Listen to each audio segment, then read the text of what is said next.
La radio qui vous parle de NBA, c'est Radio Off Basket.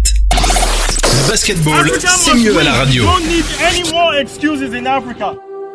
We cry too much. Oh, I don't have shoe. I don't have court. I don't have this. I don't have that. Go find it. Go find it yourself. You're the youth. Go and find it yourself. Why do you have to complain every time? Why do we have to bitch every time that we don't have? Or they didn't give us an opportunity. Or my parents were not born rich. Or we didn't get this or we didn't get that. We're tired of this in Africa. That's why we don't succeed. Because of stuff like this. You guys have to grow up. You are the youth. You're not changing me. You're not changing everybody here. You're not changing all these old men here. You're not changing anybody. You have to change Africa. Come on! La radio qui vous parle de NBA, c'est Radio Off Basket. Basketball, c'est mieux à la radio.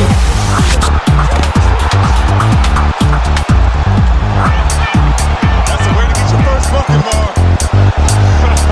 The steal and the finish. Allow me to introduce myself. My name is Brown. It's James to the Back to LeBron, they're going back and forth here, up and down. LeBron to the rim, another one! Two tomahawk dunks, and the building is on its feet! Bienvenue à toute la famille du basketball. Merci les amis, vous êtes bien connectés sur le parquet de la radio off avec Oncle Phil le basket. Nous sommes dans FMNBA, c'est le moment de faire le point sur l'actualité de la balle orange du côté de cette ligue que nous apprécions tant. Avant d'enchaîner, je me permets de rappeler que les éditions Radio Hall of Fame Basket sont disponibles intégralement sur WhatsApp et aussi sur l'application officielle l'application officielle Radio of Basket disponible gratuitement sur Google Play. Bien entendu, cette application vous permettra d'accéder aux débats longs que nous diffusons 24 heures sur 24 sur notre application officielle. Mais si vous avez des soucis liés à des mégas, vous pouvez rester intégralement sur WhatsApp et bénéficier des intégralités des quotidiennes que nous diffusons tous les jours. Allez, on enchaîne avec le programme FMNBA. On revient sur l'actualité de la NBA. On va commencer par enchaîner avec les révélations du Camerounais, le champion NBA Pascal Siakam qui s'est exprimé il y a de cela plusieurs jours suite à son échange live avec la star du football Alexandre Song. Pour ceux qui ont pu regarder cette vidéo, on vous rappelle que l'intégralité de la vidéo est disponible sur YouTube, mais nous avons pris le parti de diffuser régulièrement dans nos quotidiennes quelques extraits de ces révélations qui sont assez intéressantes, très très intéressantes même. Et je pense même que sur le parquet de la radio, nous allons faire un débat sur l'intégralité des révélations de Pascal Siakam afin de faire réagir la communauté des fans. Alors, avant d'enchaîner, nous allons commencer d'abord par partager cet extrait de Pascal Siakam qui échange avec le footballeur Alexandre Song. Ensuite, on va enchaîner avec les news, puisque du côté des Jazz, avec la reprise de l'NBA, les Jazz sont un petit peu mal en point. D'autres éléments aussi que l'on partagera dans ce talk show. Restez bien connectés, on enchaîne avec la suite. La radio qui vous parle de NBA, c'est Radio Off Basket. Le basketball, c'est mieux à la radio. La radio qui vous parle de NBA, c'est Radio Off Basket. Le basketball, c'est mieux à la radio.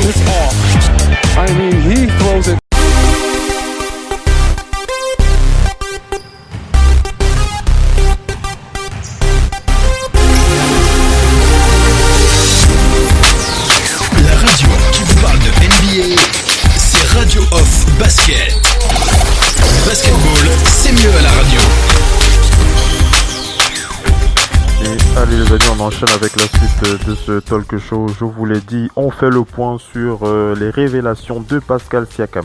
Alors dans ce petit extrait, il discute avec Alexandre Song et il parle il revient sur son retour au Cameroun.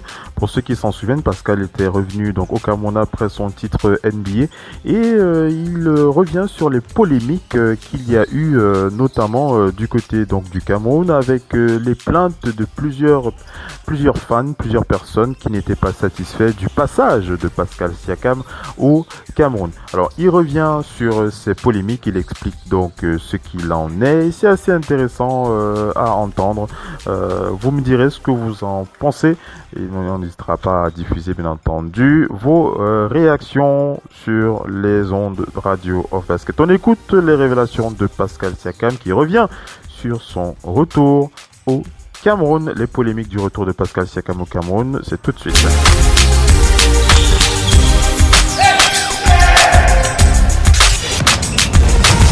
La radio qui vous parle de NBA, c'est Radio of Basket. Le basketball, c'est mieux à la radio. Le championnat, donc on a gagné la NBA, donc c'était vraiment le buzz. Moi, je savais pas, tu vois, en tant que Camerounais, vraiment, pour nous, c'était le foot, tu vois. Donc, on n'a jamais vraiment aimé le basket et tout ça. Donc, pour moi, je ne pense pas vraiment que les Camerounais regardent le basket, toujours un peu le genre, non? Donc, je pars au Cameroun. Et puis, moi, je pense juste, moi, je vais voir parce que mon père était décédé, et puis, ça faisait peut-être 7 ans que je suis parlé au deuil, donc, j'ai pas vu sa tombe, rien. Donc, quand je m'en vais au Cameroun, c'est la chose à laquelle je pense, tu vois. Donc, je viens voir mes petits amis du quartier, et puis je viens voir mon père. Et puis, moi, je pense pas vraiment que les gars regardent le basket, tu vois, un peu le genre. Donc, et puis, ça a créé une polémique parce que, tu vois, donc, les gars disent que, ils voulaient m'accueillir comme, tu vois, un peu comme un digne fils du Cameroun et tout ça. Moi, je suis un gars vraiment simple. Et pour moi, c'est comme ça que j'ai grandi. Et pour moi, je venais juste au Cameroun, je veux voir ma famille et tout ça. J'ai pas vraiment besoin de, tu vois, des caméras et tout ça pour aller voir ma famille. Donc, pour moi, c'était un peu ça. Et puis, les Camerounais étaient un peu fâchés par rapport à ça. Mais pour moi, c'est juste que, moi, je sais pas. Donc, moi, je vis ici. Et je suis comme tu as dit, tu es dans la vie, tu ne regardes pas vraiment ce qui se passe. Donc, quand tu as l'occasion d'être dehors maintenant et de voir l'ampleur, tu vois, un peu l'ampleur que ça a, moi, je savais pas vraiment, et puis ça m'a étonné que les Camerounais étaient vraiment investis dans le basket, des trucs comme ça. Donc, ça fait plaisir de voir que c'était ce support-là et tout ça. Donc, maintenant, je suis content, très content. Et puis, comme les gars me disent toujours, tu as porté le drapeau camerounais, ça nous a tous les gars étaient contents de faire le drapeau du Cameroun. J'ai dit grave, tu peux pas t'imaginer. Je te jure que tu peux pas t'imaginer, parce que, comme je te dis, c'est des choses que nous, on n'imaginait pas. Je dis, à travers toi aujourd'hui, à travers nos frères, Joël aussi, je dis, vous nous faites rêver. Vous faites rêver beaucoup de générations aujourd'hui. Je dis, même moi qui suis footeux, aujourd'hui, grâce à toi, grâce à Joël, je suis un fan de basket. Tu vois ce que je veux dire? Comme tu as gagné encore, c'est autre chose. Tu vois? Et c'est bien parce que tu as précisé quelque chose tout à l'heure, parce que moi aussi, j'avais lu ça quelque part où on disait que les Camerounais t'ont attendu, mais tu es un acteur du terrain. Moi, je sais, tu vois ce que je veux dire? Il y a d'autres gens qui aiment les gens effacés. Et comme tu viens d'expliquer, moi, je n'ai pas la chance de te côtoyer, de te parler, mais moi, j'ai vu ça, j'ai dit, je connais ce genre d'attitude. Parce que moi aussi, j'aime pas aller quelque part, j'aime passer undercover. On ne sait même pas que tu es là. Voilà, exactement. Tu vas même pas arriver, moi, je suis tranquille. Tu vois, mais des fois, souvent les gens interprètent mal des choses qu'ils ne maîtrisent pas. C'est pour ça, c'est bien comme tu puisses le mentionner dessus, tu vois, non? Non. Parce que je sais que c'était vraiment ça a créé la polémique. Moi, je savais vraiment pas. Pour moi, je suis venu faire un camp au Cameroun, et puis je suis venu voir la tombe de mon père, parce que j'avais pas rencontré mon père et tout ça. Et puis, c'était la première fois que je venais au Cameroun depuis 7 ans. Et pour moi, c'était juste moi, je vais faire le camp, je vais aider les enfants. Et j'ai pas vraiment, moi, je suis un gars simple, tu vois, donc j'ai pas trop. Non, tu me mets des frageurs. Je parle avec toi, je sais que. Non, tu ne me mets des frageurs. Tu es un gars free comme moi. C'est ce que je veux dire. Je suis tranquille, gars. Voilà. On n'a pas besoin de. Voilà. et puis je me calme, tu vois, un peu. Donc, c'est comme ça, gars, c'est comme ça. Mais bon, moi, j'aime bien ce que tu fais, gars. Toi, même ici, je suis là, parler avec tous ces jeunes et tout ça, tout le temps, leur donner des conseils, parce que, bon, la plupart du temps, pour nous, quand on était petits, bon, les grands qu'on voyait comme c'était des grands, tu vois, un peu pour nous, ils n'étaient pas accessibles, tu vois, un peu. Donc, c'était que, là, tu peux jamais parler, tu ne sais pas où ils sont, tu ne sais pas ce qu'ils font et tout ça. Mais bon, de voir un grand qui vient et qui, bon, c'est comme si tu veux le toucher un peu, genre, tu vois, un peu, c'est comme si tu comprends sa vie, tu comprends les trucs qu'il parle, il est simple, il est tranquille, il fait ses trucs, il prend soin de sa famille, c'est qui l'important, et puis bon, c'est tout ce que je peux demander à quelqu'un, tu vois, et puis de voir que il puisse être accessible. Donc tu vois que là c'est un gars que tu sais qu'il a grandi comme nous, il a eu les mêmes souffrances comme nous, il connaît comment ça se passe, tu vois un peu le genre. Mais bon, ça me fait vraiment plaisir de voir que tu sois là tous les soirs, mon frère. Les gars t'es sûr que tu ne dors pas la nuit, tu ne dors pas, mon frère. Alors que c'est pour eux. Tu as envie de dormir. Les gars me disent que va dormir, va n'en déjà, c'est trop. Les gars, on dit, gars, va dormir, mon frère. On a deux vis, les gars, il a deux vis pareil. Vous plaignez avant comment, tout le genre. Non, c'est que des fois, le problème, c'est que nous, on a eu la chance de pouvoir faire un sport aujourd'hui. C'est pour ça que je dis sur gars que ne pensez pas que La radio qui vous parle de NBA, c'est Radio Off Basket. Le basketball, c'est mieux à la radio. Allez, voilà, je vous donc diffuse cet extrait des révélations de Pascal Siakam, ce live avec cette star du football, Alexandre Song. Pascal Siakam qui revient donc sur son passage au Cameroun et qui revient sur les malentendus ou alors les problèmes de compréhension qu'il y a eu, les requêtes, les plaintes qu'il a entendues après son passage au Cameroun. Alors il y a deux éléments que je retiens dans cette révélation. Le premier, c'est au début de ce qu'il dit, au début de sa prise de parole, il dit je ne pensais pas que le basket avait cet impact au Cameroun. Je ne pensais pas que les fans regardaient les matchs de basket et tout. Je n'avais pas. En tout cas, il explique qu'il n'avait véritablement pas conscience de l'impact du basket au Cameroun. Donc pour lui, ça n'avait pas une grande importance puisqu'il a même dit qu'il ne pensait pas que les fans de basket regardaient les matchs. Alors ça, c'est un point. Et le deuxième point qu'il dit, c'est que il n'avait absolument pas prévu un retour avec un retour, on va dire, en trombe, avec plein de caméras partout qui le suit de partout. Donc il n'avait pas véritablement prévu ça. Pour lui, il l'a dit, ça faisait presque 7 ans qu'il n'était pas rentré au Cameroun, qu'il n'avait pas assisté au deuil de son père, qu'il n'était pas allé voir la tombe de son père. Donc il était venu d'abord pour ça, pour pouvoir rendre hommage à son père et pour revoir sa famille. Donc pour lui, véritablement, l'impact de Pascal Siakam dans le championnat, dans la NBA, avec ce titre de champion, il n'a pas véritablement réalisé à quel point ça avait une importance incroyable dans son pays d'origine. Et ça nous permet véritablement de remarquer que Pascal Siakam, lorsqu'il a démarré le basket, il était peut-être dans une bulle. C'est un peu la réflexion que je me fais. Est-ce que Pascal Siakam a vécu un petit peu dans une bulle où il n'avait véritablement pas conscience de l'impact du basket? Parce que vous posez la question à n'importe quel fan de basket camerounais au Cameroun, il vous expliquera l'amour qu'il a pour ce sport, l'amour qu'il a pour la ligue, l'amour qu'il a pour les matchs. Donc j'ai trouvé ça un petit peu étrange d'entendre Pascal Siakam parler de ce manque de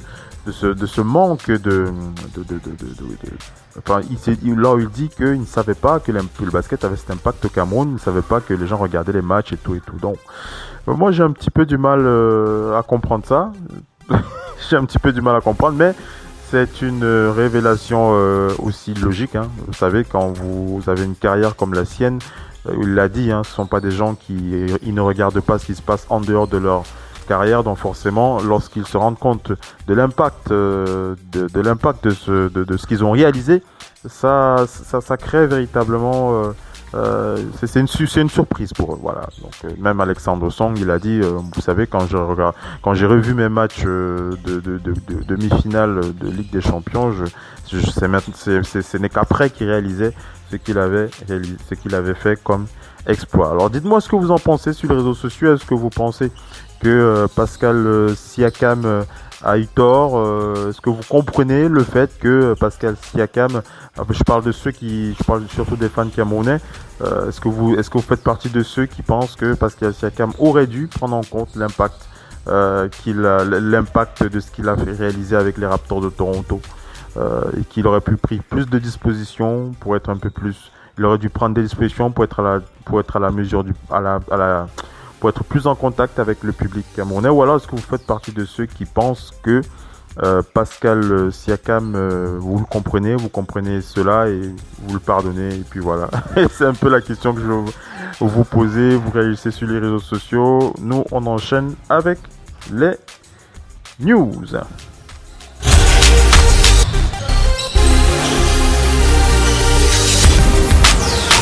La radio qui vous parle de NBA, c'est Radio Off Basket. Basketball, c'est mieux à la radio. I don't have shoe. I don't have court. I don't have this. I don't have that. Go find it. Go find it yourself. You're the youth. Go and find it yourself. Why do you have to complain every time? Why do we have to bitch every time that we don't have? Or they didn't give us an opportunity. Or my parents were not born rich.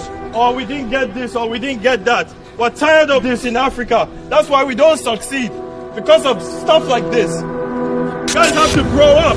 You're the youth. La radio qui vous parle de NBA, c'est Radio Off Basket. Basketball, c'est mieux à la radio. You have to change Africa. Come on.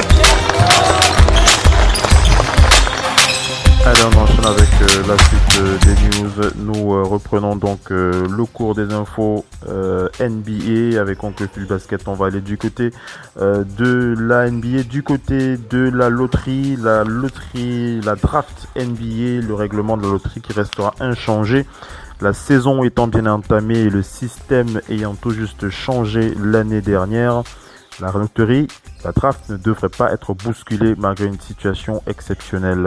Programmée ce 19 mai à Chicago, comme la draft combine a été repoussée, dit, si sa date change et que la saison régulière n'est pas terminée, son règlement ne devrait tout de même pas subir de changement suite à l'épidémie de Covid-19. C'est un dirigeant concerné par la loterie et cité par ESPN qui l'assure pour deux raisons simples.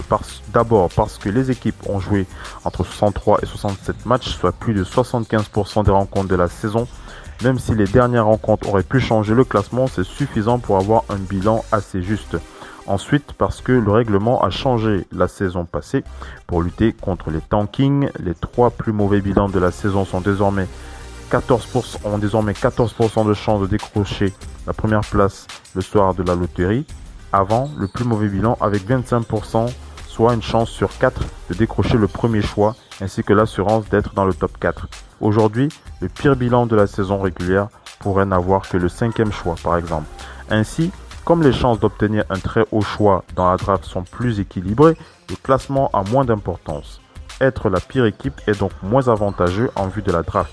Donc, la fin de la saison régulière n'aurait qu'une influence marginale sur une loterie effectuée après 63 ou 67 matchs. En clair, si la saison régulière devait être amputée de ces 2 dernières semaines, on pourrait avoir les Warriors avec 15 victoires, 50 défaites, les Cavs 19-46 défaites, les Wolves 19 victoires, 45 défaites, avec 14% de chance de décrocher la première place de la draft. Suivrait Atlanta, Détroit, New York avec 9%. Voilà, donc voilà un petit peu ce que l'on peut en dire. Donc globalement, hein, le règlement ne changera pas. La crise sanitaire n'affectera pas le coronavirus. Alors on enchaîne avec les news. On va du côté du Jazz. Bojan Bogdanovic qui s'est fait opérer du poignet.